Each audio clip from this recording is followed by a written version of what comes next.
Happy January 15th, everybody, on this Wednesday morning. Welcome into Hoops Talk with Dave. I'm your host, Dave Smith, and we've got an exciting night of college basketball to recap, and also another exciting night coming for you tonight in both college basketball and the NBA. But without further ado, let's begin in college basketball, starting with the win of the night. In Gainesville, the Missouri Tigers travel to Florida and beat them on their home court to get to the second biggest win of the year for the Missouri Tigers. Of course, they upset number one Kansas earlier this year. A lot of people believe Florida is probably a better team than Kansas, so got to give credit where credit is due. The Missouri Tigers, and terrific win here. This really propels them up the seed lines. They were trending towards the bubble a little bit, not necessarily because of anything they were doing wrong, just other teams around them winning big games. They get another big win for them, and this is going to solidify their spot in the tournament field for weeks to come. Headed to another big-time road win in one of these top 25 SEC matchups. Ole Miss going on the road to Tuscaloosa.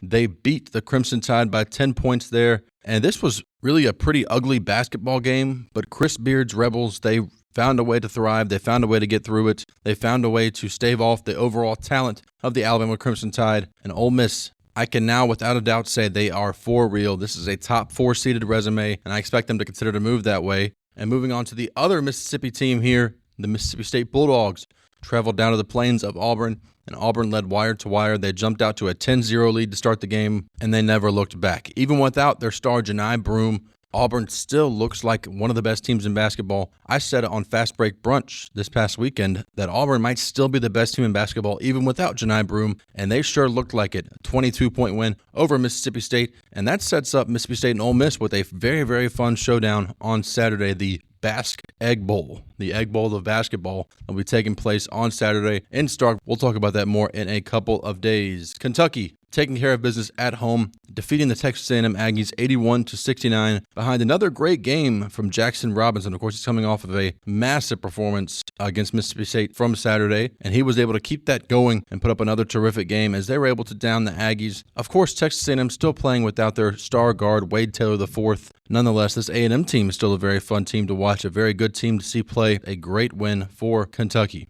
Arizona, big win for them defending their home court, defeating Baylor for their seventh straight win. Another quality win to add to this great resume for Arizona. They're starting to really form, really come together, led by guard Caleb Love. This is a terrific basketball team. This is not one that I would want to see when you're looking down the road. This is a team that could really win the Big 12, and I don't think that's a crazy statement to say at all. This is a very loaded roster, very well coached, and they're very ready to make some noise in the Big 12. Quickly rolling through some other results here. Marquette survives in overtime at DePaul, keep their AP top 5 record. A couple of other top teams dominating. Illinois thumps Indiana. Duke dominates Miami. Of course, Miami trending in the wrong direction. Indiana seems to also be trending the wrong direction as well. Both these teams looking like they are poised for some deep runs in March. Take care of business last night. USC, the Trojans trending back up in the right directions, now have back-to-back wins over Illinois and now Iowa last night. Big win for them on their home floor. They look like a Big Ten team that could really make a run, and their resume is not as good as plenty of other Big Ten teams, but the Big Ten is one of the best basketball conferences that we've seen in recent history at all. They are the fifth best basketball conference in the past 20 years, according to Ken Palm efficiency. It just so happens that the best basketball conference in the past 20 years is the SEC this year, but the Big Ten, they're also being historically great this year. And so teams like USC, if they were to get in the field as a double-digit seed, they would be able to make some noise without a doubt. Wisconsin survives a late Ohio State push to win their sixth straight game. Just another Big Ten team that is very, very potent come March. Very deep, very fun to watch. We've seen Wisconsin historically have some great teams. This is not one of those teams, but this is a team that I would not want to face off with on a nightly basis, especially not when it matters the most. And finally, Arkansas loses to LSU. LSU picking up their first SEC win of the season. 27 points from Cam Carter leading the way for the Tigers there. John Calipari's Arkansas Razorbacks are now 0-4 in the SEC. They are outside of the tournament no matter where you look, and so he is going to need to pick up some wins and pick up some wins fast. And through some NBA results last night, moving quickly here, this NBA minute we'll call it.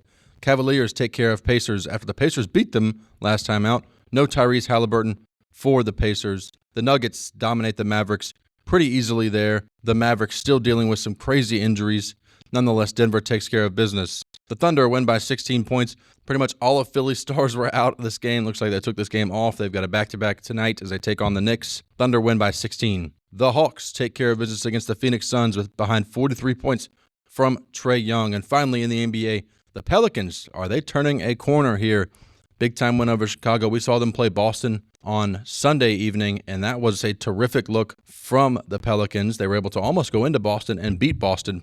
So maybe they're turning a corner. This will be a team to watch without a doubt. And a couple of NBA games on the docket tonight you need to look out for: Orlando and Milwaukee, the Magic and Bucks. Of course, with Banchero back, this Magic team is really fun to watch.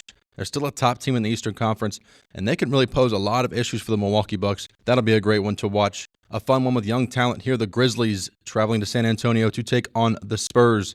You won't want to miss that one between Ja Morant and Victor Wembanyama. Another great NBA game. The Nuggets coming off a second night of back-to-back as they will host the Houston Rockets. Houston quietly has put up a terrific year so far. They have a great record behind head coach Ime Udoka. Of course, the former Celtics coach, we saw him there. The scandal and everything knocked him out. He's now in Houston, and he's building something great there. And now to the game of the night in college basketball. The Kansas Jayhawks traveling to Ames, Iowa to take on the Iowa State Cyclones. Kansas coming in ranked number 9.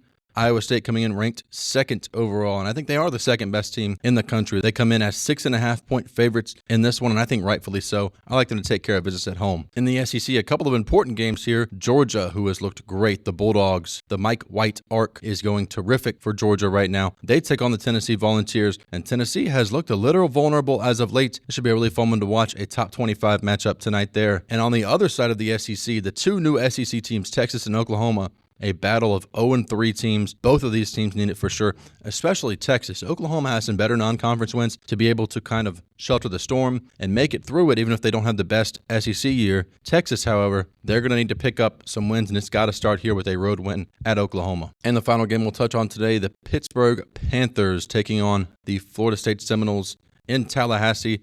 The Pitt Panthers, they need this one. They look like one of the best teams in non-conference play. At one point, they were ranked as high as number 5 in the net rankings, which, of course, we know the net is a sorting tool, but still being ranked number 5 shows you that you are one of the elite teams in all of college basketball. All they've done since then is drop. They've been trending the opposite direction. They've taken some bad losses, so they need to be able to right the ship here. A road win in Tallahassee would do just that for them, I think. Still a very talented roster. Should be a really fun one to check out. And that will do it for today's episode of Hoops Talk with Dave. I'm your host, Dave Smith. Be sure to check out all the action tonight. I'll be back with you tomorrow morning to recap it all for you.